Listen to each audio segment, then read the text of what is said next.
Graça e paz, meus queridos irmãos. Estamos hoje aqui no nosso 12º vídeo, falando a respeito de famílias do Antigo e do Novo Testamento.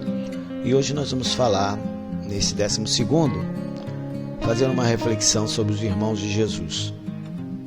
Nossa oração é que Deus possa estar falando conosco e nos ajudando em nosso relacionamento com os nossos familiares. Que Deus abençoe os irmãos, no nome de nosso Senhor Jesus Cristo. Glória a Deus. Bem, queridos e amados, aqui está um estudo sobre famílias Antigo e Novo Testamento, falando sobre os irmãos de Jesus. Vamos ver a trajetória dos irmãos de nosso Senhor e Salvador Jesus.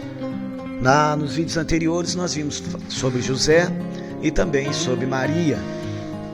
Agora nós vamos fazer uma pequena reflexão sobre os irmãos do nosso Senhor Jesus. Não iremos falar de todo porque não temos base para falar de todos os irmãos, mas de dois deles nós temos, que é Tiago e Judas, que são irmãos do Senhor, que no início eles não creram no Senhor, mas depois se tornaram uma bênção para a igreja de Jesus.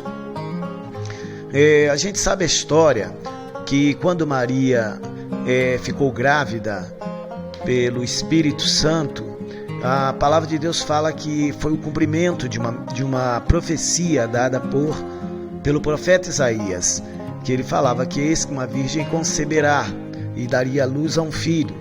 E o anjo chegou para Maria e falou isso, que ela teria um filho, e foi falado com ela que esse filho seria o Filho de Deus.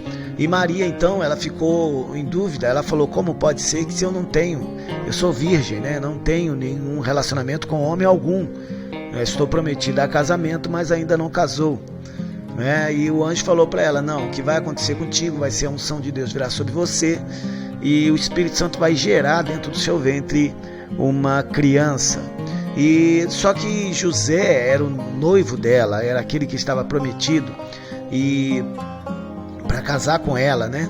E então ele teve problemas, porque ele falou: como você pode ficar grávida, né, sem ter nada? José não entendeu, mas aí Deus entrou na situação e mandou um anjo. O anjo avisou José, falou para ele tudo o que tinha acontecido, e José creu naquilo que Deus havia falado. E no capítulo 1, versículo 24 do livro de Mateus, nós encontramos José despertando do sonho, fez como o anjo do Senhor lhe ordenara, e recebeu a sua mulher. Então ele recebeu Maria como sua mulher, ele foi lá, efetivou o casamento, recebeu Maria como sua esposa. Agora o versículo 25 fala assim: e ele não a conheceu, ou seja, ele não teve nenhum relacionamento sexual com Maria até que ela deu à luz seu filho, que foi o primogênito. Existem muitos que não acreditam que Jesus teve o filho, né? Que Maria teve outros filhos, que Jesus teve irmãos, mas o texto sagrado, ele é bem claro. Ele fala no versículo 25 que ele não a conheceu até que deu à luz o seu filho, e o filho de Maria seria o seu primogênito. Quando se fala em primogênito, quer dizer que é o primeiro de uma série, né? Então Maria teve outros filhos e Jesus foi o primogênito, e ela colocou conforme o anjo havia falado, o nome de Jesus. Glória a Deus. Então o Senhor Jesus cresceu em Nazaré, em meio a uma família numerosa. Veja bem, Mateus 13, versículos 55 a 56, o contexto é que Jesus, ele estava já fazendo milagres, já estava trabalhando no seu ministério, e ele resolveu dar uma passada novamente em Nazaré. Quando chegou lá, as pessoas falaram: olha, mas quem é esse? Esse não é o filho do carpinteiro? Né? Porque eles conheciam Jesus, eles conheciam a família de Jesus, conhecia José, o pai de Jesus. Não é? Ele falou assim: não é este o filho do carpinteiro? não se chama sua mãe Maria, né? Então ele fala assim, como é que ele opera essas coisas? E ele é um rapaz que cresceu com a gente aqui, né? Um menino que cresceu conosco, a gente viu o crescimento dele. Aí eles relacionam, não se chama sua mãe Maria e seus irmãos. Aí aparece aqui, ó, Tiago e José e Simão e Judas, né? Não estão também entre nós todas as suas irmãs? Então Jesus tinha no mínimo 3 irmãs, porque estão falando todas as suas irmãs, né? Então, no mínimo ele tinha 3 irmãs. Aqui na nossa ilustração nós temos 7 filhos, né? Tem 3, 6, 7 filhos. Esse aqui José, Maria e os seus 7 filhos. É uma conjectura, porque pode ter sido mais, né? Pode ter sido um número superior. Mas o texto aqui ele fala de 4 meninos e algumas meninas. Então Jesus cresceu numa família numerosa. Era muita gente que tinha, né? Eu imagino Jesus correndo para lá e para cá, brincando, né? Com aquela família. Agora, os seus irmãos, eles não compreendiam a missão de Jesus. Apesar da mãe de Jesus, do pai, né? Do pai não biológico, o pai do coração, né?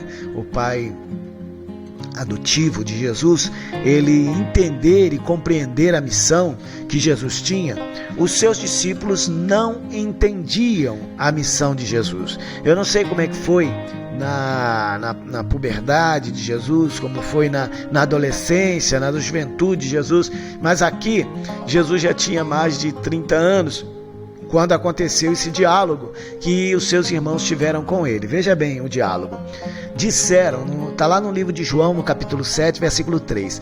Disseram-lhe, pois, seus irmãos, sai daqui, vai para a Judeia, para que também os teus discípulos vejam as obras que fazes, porque não há ninguém que procure ser conhecido que faça coisa alguma em oculto. Se faz essas coisas, manifesta-te ao mundo. Ou seja, os seus irmãos, eles não compreendiam a missão de Jesus, eles não entendiam, eles já tinham passado por uma situação lá em Caná da Galileia, quando Jesus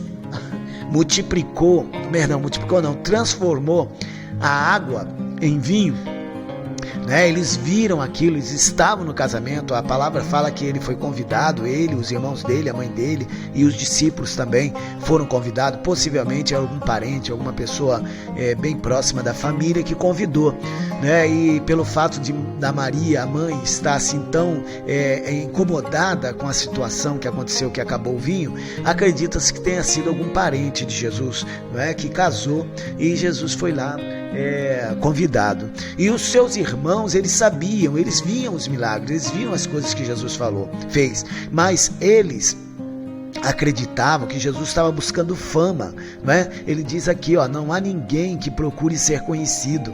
Veja bem, eles estavam falando, olha, você está querendo fama, você está querendo ser conhecido, não é? Aí ele falou, não há ninguém que procure ser conhecido e faça essas coisas em oculto. Se faz isso, manifesta-te ao mundo. Glória a Deus.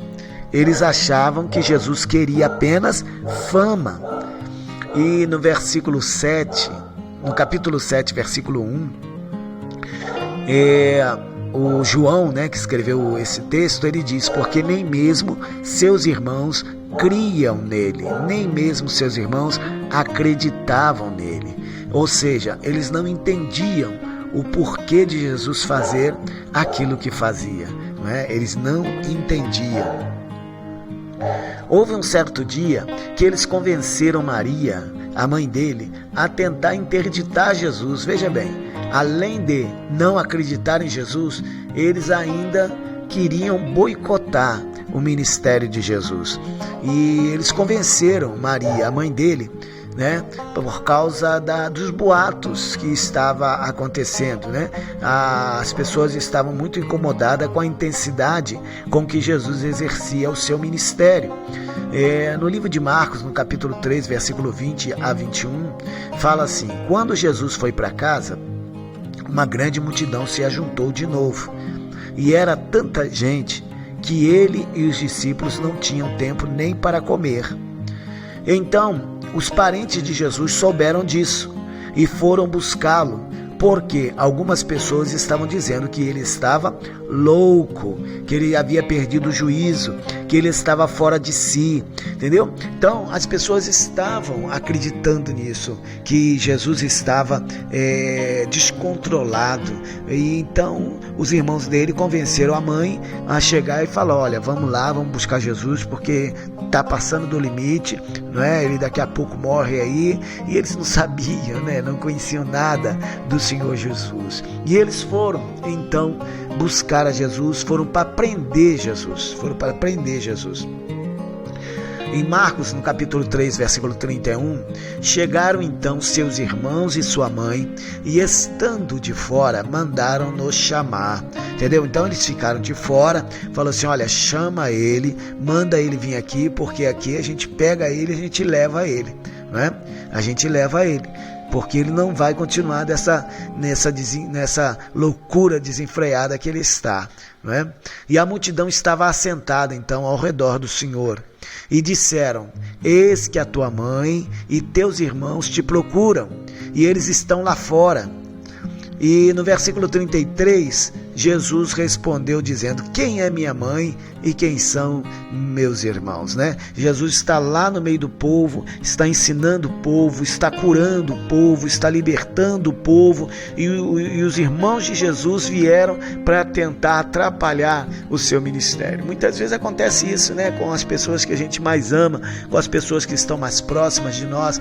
Muitas vezes, né? Às vezes é a própria esposa ou o próprio marido, né? Quantas vezes já aconteceu aí, né? Da pessoa falar assim: você aqui em casa, você não faz nada, mas na igreja é isso, então, e fica te criticando, né? Pelas coisas que você é, pelas coisas que você fala, fica te criticando, ainda que nós devemos ter um bom exemplo, mas aqui a gente vai pegar a vida de Jesus. Jesus com certeza é o melhor, né? Enquanto viveu aqui na terra, era o melhor exemplo que se pode buscar. Era o melhor exemplo que se pode buscar. Com certeza ele sempre foi o melhor filho, com certeza ele foi o melhor irmão, não é? Com certeza ele sempre foi a melhor pessoa. Mas a inveja é uma coisa muito terrível, não é? A inveja não é fácil. E também, não é? Quando a gente não entende, quando as pessoas não compreendem que você tem um chamado de Deus, que você tem algo para fazer para Deus, então com certeza vai te criticar, não vai compreender as suas atitudes. O que aconteceu? Eles foram e falaram: olha, alguém bateu no ombro de Jesus e falou: mestre, tem um grupo de pessoas aí fora te procurando e está dizendo que é sua mãe e seus irmãos, entendeu? São sua mãe e teus irmãos estão aí fora e quer que o senhor saia. Jesus pode, talvez, né, eu estou conjecturando aqui, pode ter falado: não, manda eles entrar aqui para participar. Não, eles estão lá fora e quer que você saia, não é? Aí Jesus falou assim: quem é minha mãe? Quem são meus irmãos? Aí ele fala uma palavra: e olhando ao redor para os que estavam assentados junto dele, disse: eis aqui minha mãe e meus irmãos. Porquanto qualquer que fizer a vontade de Deus, esse é o meu irmão e minha irmã e minha mãe. Amém? Então vê que coisa, né? Jesus falou: olha, meu irmão e minha mãe é todo aquele que faz a vontade de Deus. Então, aqueles meus irmãos lá, eles não creem em mim, eles não querem no momento fazer a vontade de Deus, não querem executar a vontade de Deus. Então, no momento, eles não estão se comportando como fosse minha mãe e meus irmãos, porque qualquer que fizer a vontade de Deus é meu irmão e minha irmã e minha mãe. Glória a Deus. Só que depois que Jesus morreu e depois que ele ressuscitou, tudo mudou, não é? Os seus irmãos se converteram. Então, o que acontece, irmão? Você pode estar lutando, talvez, durante toda a sua vida aí, pelos seus irmãos, né? Você só não pode deixar, para trás, você não pode deixar com que as coisas aconteçam naturalmente. Não, você tem que manter a sua fidelidade a Deus, porque o que vai acontecer? Creia, porque seus irmãos vão se converter. Deus vai fazer uma obra na vida da sua família. Deus vai realizar um milagre na vida da sua família, porque Jesus Cristo foi ao Calvário e depois que ele ressuscitou, a Bíblia Sagrada fala que ele mandou os seus discípulos se reunirem em Jerusalém até que do alto fossem revestidos de poder. Aí no livro de Atos, no capítulo 1, versículo 14, a Bíblia fala assim: todos esses, todos os apóstolos, discípulos dele, cerca de mais de 150, mais de 120 irmãos estavam reunidos lá. O apóstolo Paulo, ele fala que quando Jesus ressuscitou, ele apareceu para mais de 500 dos discípulos, inclusive para Tiago, ele apareceu. E no Atos capítulo 1, versículo 14 diz: todos esses perseveravam unanimemente em oração e súplica com as mulheres. Aí fala: e Maria, mãe de Jesus, com seus irmãos. Glória a Deus, aleluia. Irmão, creia, porque o milagre vai acontecer. O milagre vai acontecer. Maria, mãe de Jesus, estava lá com os seus irmãos, e na hora em que o Espírito Santo desceu, na descida do Espírito Santo, foram vistas por eles língua repartida como de fogo, as quais pousaram sobre cada um deles, e todos foram cheios do Espírito Santo e começaram a falar em outras línguas, conforme o Espírito Santo lhes concedia que falasse. Isso aí caiu sobre a vida dos apóstolos, caiu sobre a vida dos discípulos seguidores do Senhor, e também sobre Maria, e também sobre os irmãos do Senhor Jesus. Glória a Deus. Louvado para sempre seja o nome do nosso Deus. Línguas de fogo cairão sobre a cabeça de todos aqueles que creem. Eu quero que você creia, meu irmão. Não desanime por causa dos seus parentes. Não desanime de seus parentes que agora não entendem você. Eles podem talvez não compreender você, não entender o seu labor, não entender o seu zelo que você tem pela casa de Deus, pelas coisas de Deus, a sua vida, as coisas que você fazia antes, você não faz mais, porque agora você é um servo de Deus. Então não desanime se os seus parentes não te entendem, se eles não te acompanham. Não desanime, continue orando, mantenha a tua posição e a tua fidelidade a Deus. Tenha uma vida exemplar, viva uma vida que ninguém possa dizer nada contra você, tá? Viva uma vida de fidelidade, uma vida de amor, uma vida de perdão, Tenha cuidado com as palavras que você fala, tenha cuidado com as coisas que você faz, tenha cuidado, Ore por teus parentes e confia no Senhor. Confia, porque o Senhor é poderoso para promover uma grandiosa salvação na tua casa. Deus vai usar os seus parentes, Deus vai usar a tua família, Deus vai usar todos, em nome de Jesus. Eu quero que você confie nisso. Nós estamos fazendo nesta semana uma jornada, na verdade são 30 dias de jejum e oração em prol da família. Então, em nome de Jesus, eu gostaria que você orasse, que você se colocasse na presença de Deus, que você se rendesse aos pés do Senhor. Em nome de Jesus.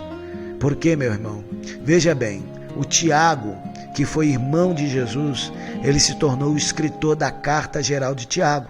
Essa carta que a gente lê na Bíblia, tá? Ele foi escrito pelo Tiago, irmão de Jesus, que é considerado pela igreja da Romênia, da igreja...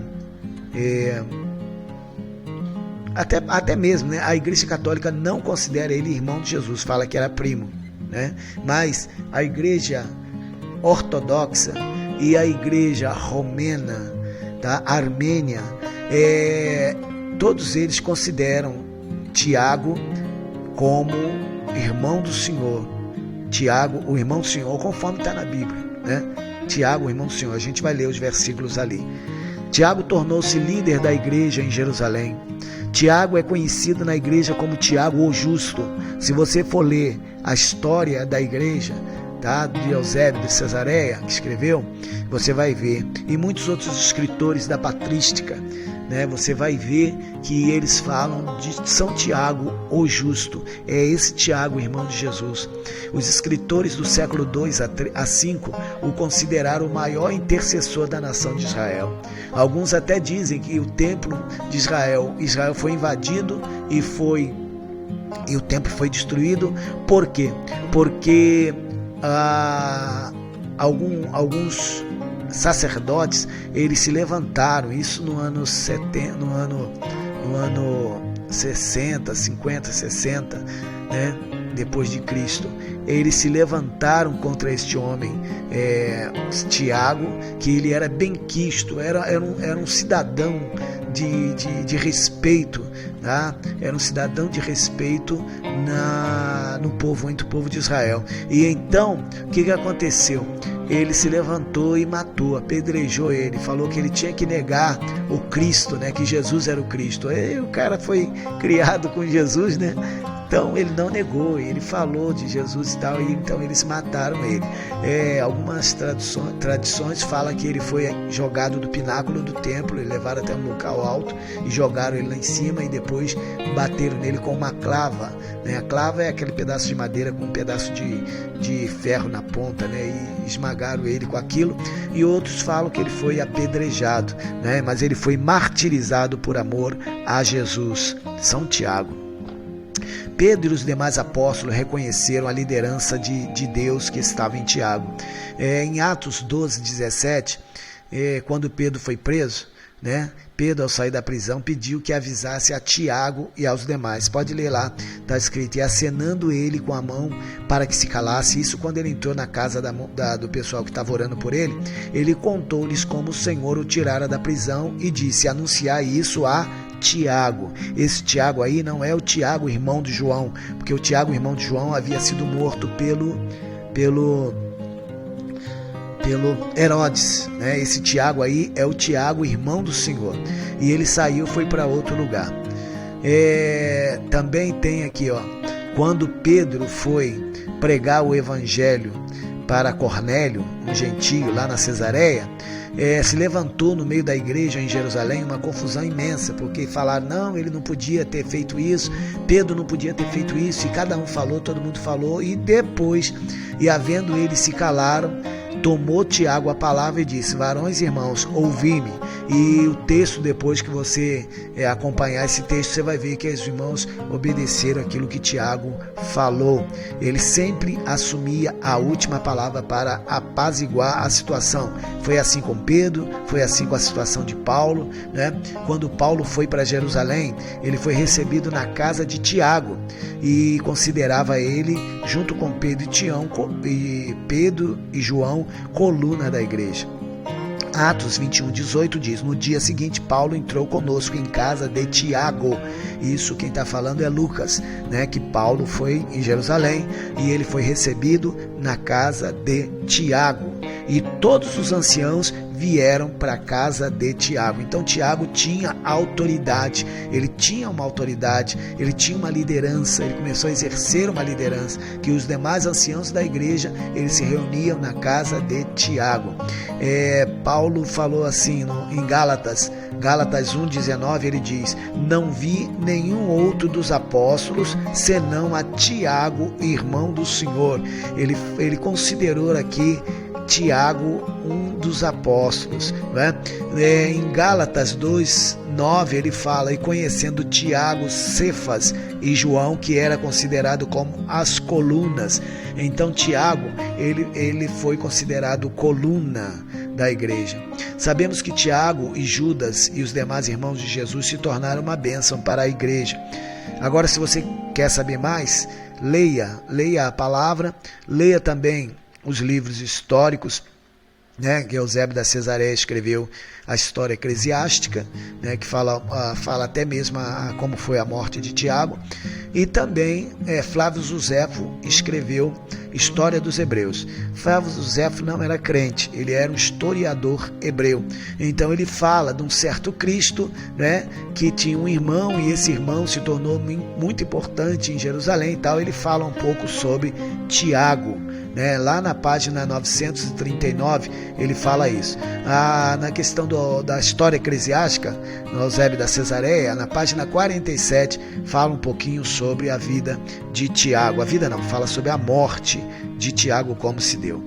Bem, irmãos, Deus nos chamou para sermos bênção para a nossa família. Mesmo aqueles que nos perseguem, nós devemos manter a fé e a convicção de que Deus vai salvar os nossos entes queridos. Foi assim com o nosso Senhor Jesus. Ele viveu uma vida santificada, ele se santificou aqui na terra, viveu, não ficou desanimado com a questão dos seus irmãos, né? Tanto que quando ele ressuscitou, o primeiro que ele foi procurar foi Tiago. Ele procurou seus discípulos e depois o seu irmão Tiago, que se tornou mestre na igreja.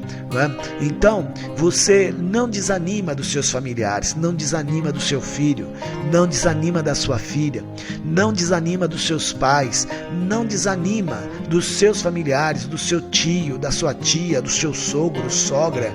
Não desanime, porque Deus te chamou para você manter sua fé, sua convicção e orar, e buscar, e interceder, e ser exemplo para a tua família. Então, querido, que Deus abençoe a cada um, que o Senhor nos ajude a ser uma família para a glória de Deus, no nome de Jesus. Amém.